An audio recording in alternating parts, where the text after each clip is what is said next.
ಯಾರೋ ನೆನ್ನೆ ಕಮೆಂಟ್ ಬಾಕ್ಸಲ್ಲಿ ಕಮೆಂಟ್ ಮಾಡಿ ಹೇಳ್ತಾ ಇದ್ರು ಅದು ತಿರುಪತಿ ಅಲ್ಲ ಕಾಳಹಸ್ತಿ ಅಂತ. ಹೌದು ಇರ್ಬೋದು.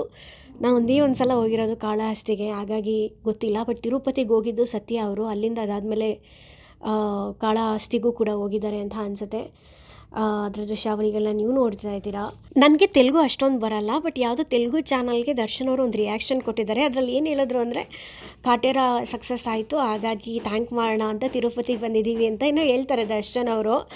ಯಾರು ಆ ವಿಡಿಯೋ ನೋಡಿದರೆ ನಾನು ಹೇಳಿದ್ದು ಕರೆಕ್ಟಾಗಿ ಕಮೆಂಟ್ ಬಾಕ್ಸಲ್ಲಿ ಕಮೆಂಟ್ ಮಾಡಿ ಹೇಳಿ ಆಯಿತಾ. ಆಮೇಲೆ ಇನ್ನೊಬ್ರು ಯಾರೋ ಹೇಳ್ತಾಯಿದ್ರು, ಹಳೆ ಫೋಟೋ ತೋರಿಸ್ತಾ ಇದ್ದೀರಾ ನೀವು ಅಂತ. ಹಳೇದೆಲ್ಲ ಏನೂ ಅಲ್ಲ, ಇದು ಹೊಸ ಫೋಟೋ.